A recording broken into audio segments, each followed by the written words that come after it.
নমস্কার বন্ধুরা, আমি সৈকত টিটিভি বাংলার তরফ থেকে আপনাদের সবাইকে স্বাগত। বন্ধুরা, আমাদের জলবায়ু পরিবর্তন আজকে একটা খুব কমন বিষয়।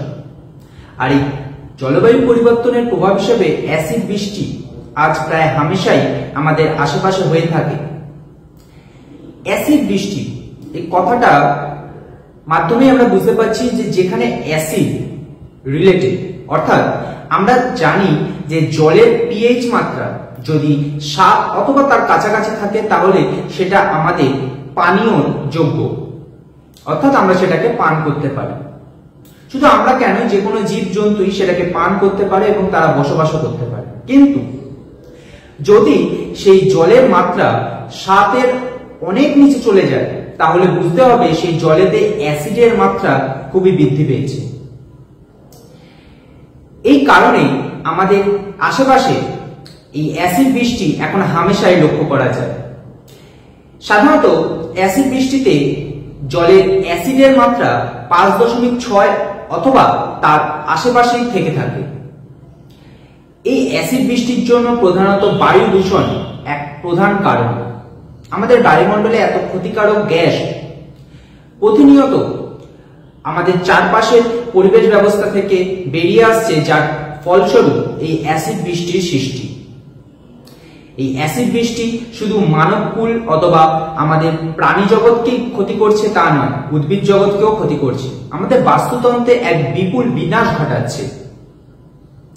শুধু তাই নয়, আমাদের তৈরি সৌধ স্মারকগুলো ক্ষতিগ্রস্ত হচ্ছে। ইস্পাতের তৈরি যে সমস্ত সৌধ বা ব্রিজ বা পুল আমাদের চারপাশে রয়েছে সেগুলোও ক্ষতিগ্রস্ত হচ্ছে। এই অ্যাসিড বৃষ্টির কারণ হিসেবে আমাদের মানব জাতি এবং প্রাকৃতিক কারণ দুটোই উপস্থিত। আলোচনা করা যাক প্রাকৃতিক কারণ নিয়ে। আমরা শিল্প বিপ্লবে এতটাই মশগুল হয়ে গিয়েছি যে আমাদের চারপাশে এখন দুপা হাঁটতে হাঁটতেই আমরা চোখে পড়ব যে বিভিন্ন ধরনের কলকারখানা এবং বিভিন্ন ধরনের ইস্পাত বা মেরামতের কারখানাগুলি, যেগুলো থেকে প্রতিনিয়ত সালফার ডাই অক্সাইডের মতো ক্ষতিকারক গ্যাস নির্গত হচ্ছে। আর এই সালফার ডাই অক্সাইডের ক্ষতিকারক গ্যাস বাতাসের অক্সিজেনের দ্বারা জারিত হয়ে সালফার টাই অক্সাইড উৎপন্ন করছে। একইভাবে আমাদের যেসব কীটনাশক ফ্যাক্টরিগুলি আছে অথবা যেসব যানবাহনগুলি আমরা রাস্তায় দেখতে পাই সেগুলো থেকে নির্গত হয় নাইট্রোজেন ডাই অক্সাইডের মতো ক্ষতিকারক গ্যাস, যা বাতাসের অক্সিজেন দ্বারা জারিত হয়ে নাইট্রোজেন টাই অক্সাইড উৎপন্ন করে।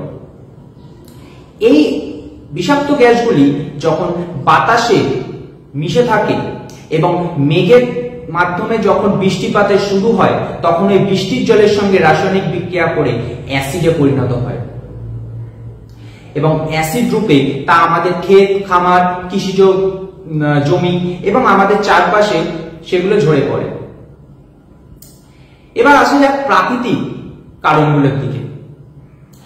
বন্ধুরা, আমরা প্রাকৃতিক কারণ হিসাবে প্রথমেই যেটা দেখবো সেটা হলো কি বজ্রপাত।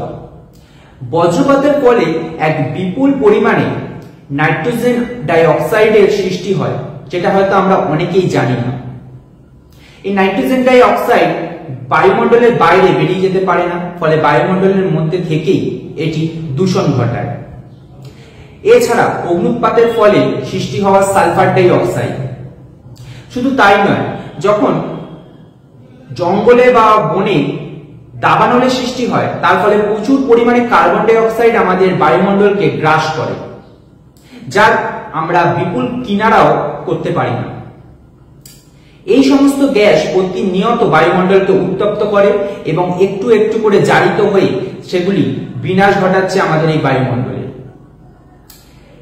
এগুলি এত বিপুল পরিমাণে বৃদ্ধি পেয়েছে যার ফলস্বরূপ আমরা ক্ষতিগ্রস্ত হচ্ছি এবং লক্ষ্য করতে পারছি যে আমাদের চারপাশের আবহাওয়াটি প্রতিদিন একটু একটু করে পরিবর্তিত হচ্ছে। অ্যাসিড বৃষ্টির ক্ষতিকারক প্রভাবগুলি একটু লক্ষ্য করা যায়। এই অ্যাসিড বৃষ্টি যদি মাটির ওপরে হয় তাহলে মাটির মধ্যে বেঁচে থাকা বন্ধু পোকামাকড়গুলি কোনো মতে বেঁচে থাকতে পারে না এবং শুধু তাই নয়, মাটির উর্বরতা এতটাই পরিমাণে ক্ষতিগ্রস্ত হয় যে সেখানে অন্য কোনো ফসল উৎপাদিত হতে পারে না। শুধু তাই নয়, এই অ্যাসিড বৃষ্টির ফলে জলাশয়গুলি সমস্ত রকম ভাবে ক্ষতিগ্রস্ত হয়।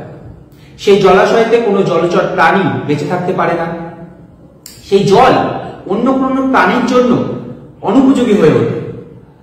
শুধু তাই নয়, অ্যাসিড বৃষ্টির ফলে আমাদের তৈরি সৌধ বা মিনারগুলি ক্ষতিগ্রস্ত হচ্ছে। যেমন ধরুন আমাদের তাজমহল অথবা ভিক্টোরিয়া মেমোরিয়াল। হার্ভার্ড বিশ্ববিদ্যালয়ের নাম আমরা সবাই জানি। এই হার্ভার্ড বিশ্ববিদ্যালয় প্রায় গত 2 শতক ধরে তাদের বাইরে থাকা সৌধগুলিকে একটি প্লাস্টিকের আবরণী দিয়ে আবৃত করে রেখেছে, যাতে কিনা অ্যাসিড বৃষ্টির দ্বারা এগুলি কোনো রকম ভাবে ক্ষতিগ্রস্ত না হয়। এই অ্যাসিড বৃষ্টি আমাদের প্রাণীকুলকে নষ্ট করে দেয়। আমাদের মানব দেহের ওপরে যদি অ্যাসিড বৃষ্টি ঘটে, তাহলে আমাদের শরীরের ত্বক নষ্ট হয়ে যেতে পারে, ক্যান্সার ঘটতে পারে, অ্যালার্জি, এছাড়া অন্যান্য আরো অনেক সমস্যা দেখা দিতে পারে।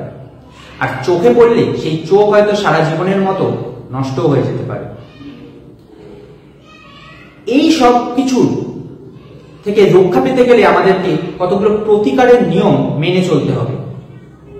তবে হ্যাঁ বন্ধুরা, আমরা প্রাকৃতিক উপায়ে বা প্রাকৃতিক কারণে সৃষ্ট এই অ্যাসিড বৃষ্টির কারণকে কোনো মতে আটকাতে পারবো না, যেমন ধরুন অগ্নুৎপাত বা বজ্রপাত। কিন্তু যে সমস্ত কারণগুলো মানুষ দ্বারা সৃষ্ট, সেগুলোকে আমরা দমন করতেই পারি। ধরুন যে সমস্ত যানবাহন বা কলকারখানা থেকে প্রচুর পরিমাণে নাইট্রোজেন ডাই অক্সাইড এবং সালফার ডাই অক্সাইড নির্গত হচ্ছে, সেখানেতে এই সমস্ত কিছুর ব্যবহার কমাতে হবে এবং তার পরিবর্তে আমাদেরকে যে সমস্ত eco friendly source of energy আছে সেগুলোকে আমাদের ব্যবহার করতে হবে। যেমন ধরুন বায়ু, জল, জোয়ার ভাটা, এই সমস্ত কিছু শক্তিকে কাজে লাগিয়ে আমাদের এই নাইট্রোজেন ডাই অক্সাইড এবং সালফার ডাই অক্সাইডের ঘাটতি কমাতে হবে। শুধু তাই নয়, আমাদেরকে আইনগতভাবে কতগুলো সীমাবদ্ধতার মধ্যে থাকতে হবে, যার ফলে এই সমস্ত দূষণকারী পদার্থগুলো বাতাসে অথবা বায়ুমণ্ডলে মিশতে না পারে। যদি এমনটা হয়, তবেই আমরা এই সমস্ত বিশ্বব্রহ্মাণ্ডকে এই ধরনের ক্ষতিকারক অ্যাসিড বৃষ্টির হাত থেকে রক্ষা করতে পারব। আজকের মতো এইটুকুই। পরবর্তী এপিসোডে আবারও আপনাদের সাথে একটা অন্য বিষয় নিয়ে আমি সৈকত আবারও হাজির হব। নমস্কার।